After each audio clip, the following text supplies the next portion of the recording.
You know, another interesting thing about mindfulness is that it contains within it the word mind. And it is our thinking mind actually that stops us from being fully present in the moment, being fully awake. Our mind thinking about the future, worrying about things, thinking about the past and such. And the thinking mind also has a way of making things a lot more complicated than they really need to be. So what I'd like to share with you right now are two practices that will support you in up-leveling your presence in the moment, up-leveling your mindfulness. These are very simple but very powerful practices that just may be all you would ever need for a lifetime of being awake. So the first is meditation.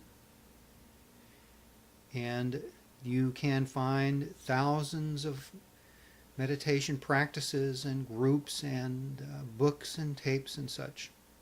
And so in a way, perhaps this is yet just another one. But there you can also find in many Buddhist monasteries monks and practitioners who are using the form of meditation I'm about to share with you and have been using it for years and years and years. And it's all they have ever needed. No advanced techniques are necessary.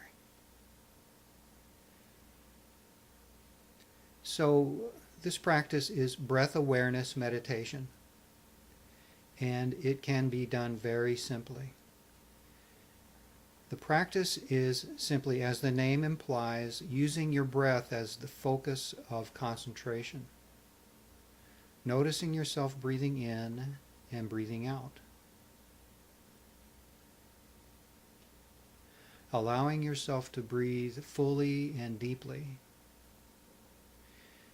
In fact, one way of looking at it is it's not so much a technique as it is an invitation back to your natural way of breathing. So simply breathing in, notice that you're breathing in. Breathing out, notice that you're breathing out.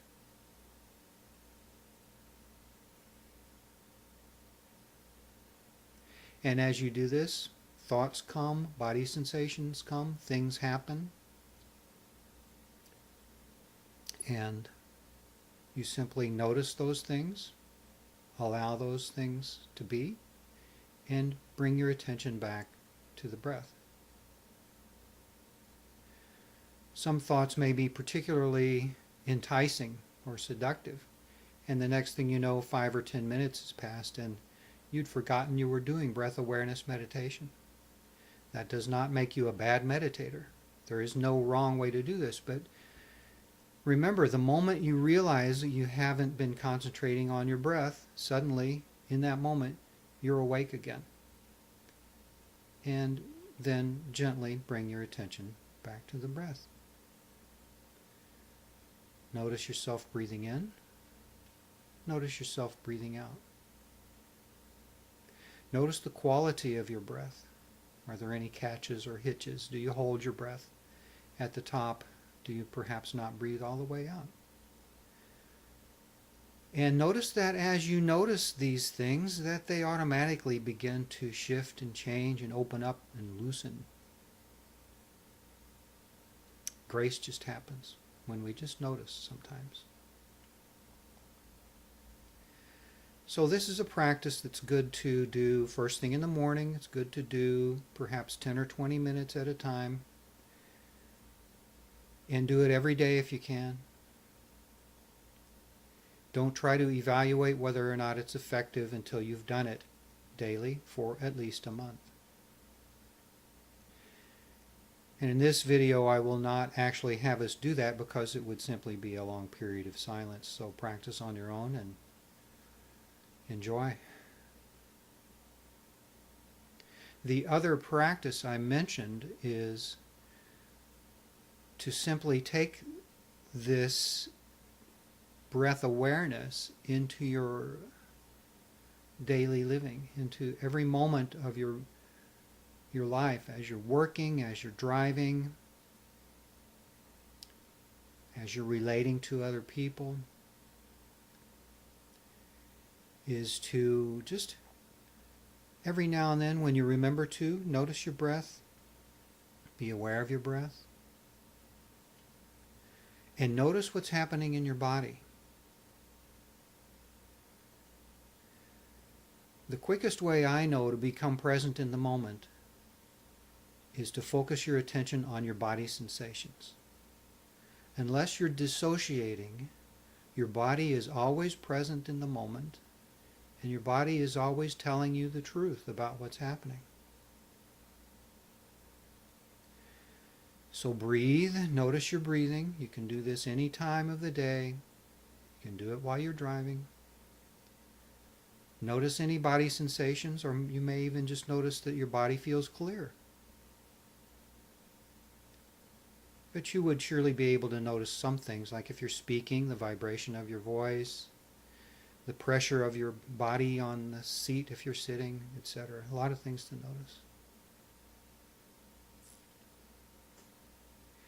And so you breathe, you notice body sensations, you notice what's happening in the moment within you and around you, and you allow it to be just as it is.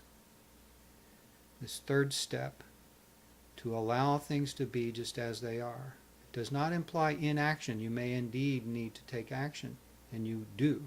We do, all the time.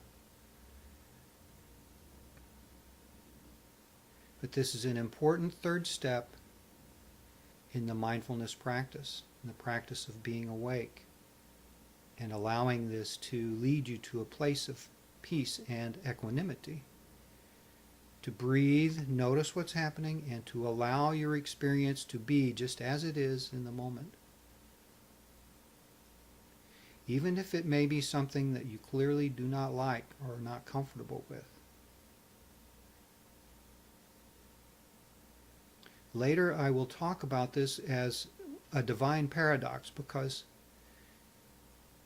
it really is different than how we're used to doing things in the rest of our lives. It's like, if you see something you don't like, you judge it as something bad, and you fix it. This happens in work all the time. Happens in many areas of our life, sports. But when it comes to our inner process, this approach actually has the opposite effect. I won't go into much more detail on this now, but that's the divine paradox. It's the very thing that you wish to be free of. You are first required to embrace, or at least allow, at least to hold some space around to free it to move, because our resistance, our judgment, end up sticking us to it like glue. So enough about that for now. But so again, the two basic meditation practices, very simple, very elegant, very powerful, and probably all you will ever need for a long, long time. Breath awareness meditation, and breathe, notice, and allow in your daily life.